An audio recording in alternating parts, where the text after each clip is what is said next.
right, guys, a couple issues were addressed last night by one of my YouTube, subscribers. I actually don't know if they subscribe, but it was a great comment, and I want to talk about it. How many points in ES is your typical stop?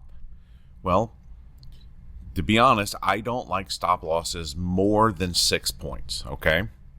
But market structure tells me where my stop loss is supposed to be. It is not a constant 6-point stop loss every time.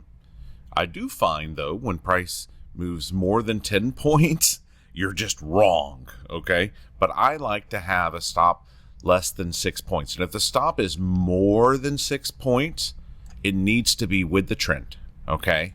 And that happens sometimes. At least I've got the current going with me, and I'll drop my leverage accordingly, according to my leverage matrix. Okay, if you haven't watched the video about the leverage matrix or downloaded that Google sheet, I encourage you to do that, because I try not to lose anything more than my max loss per trade number. What is my max loss per trade number? And I want to stick with that. So it's okay if it's a bigger stop loss, just lower your leverage. That's all.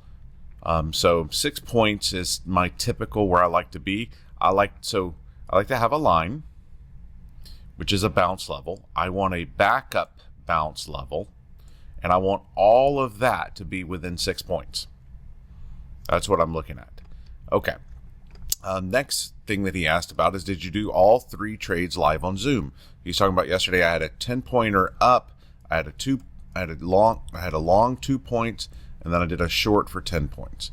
And only the first one was live on Zoom because we trade live in the morning till 11 a.m. Eastern. And then in the afternoon, what we do is, I find this works better for the group. I used to pop back on Zoom if I was going to trade in the afternoon.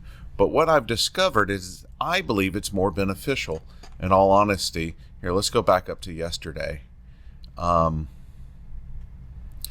See, this is yesterday, 1:30. Okay, so what I'm doing is I'm posting throughout. If I think that price action is worthy, I will post as I'm trading. So as an example here, I showed the guys my entry. I showed them where I was on my DOM. What are my thoughts? What am I thinking?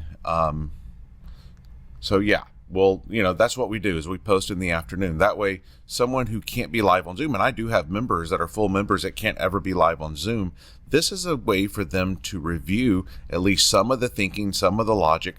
I can see some of my other members' thinking and logic, so that if I feel like I need to make any corrections, or like, yeah, man, that's right on, or hey, man, I missed that. That's a great call. We facilitate that communication, and I believe it even creates a better community. So we Zoom in the morning, and I make posts in the afternoon. And so, yeah, that's what I mentioned here, and I believe it's a better experience for my traders. They can review my charts, they can see my thinking, and I can see theirs. Stay green, my friends, and to learn more about our group, go to microstrader.com.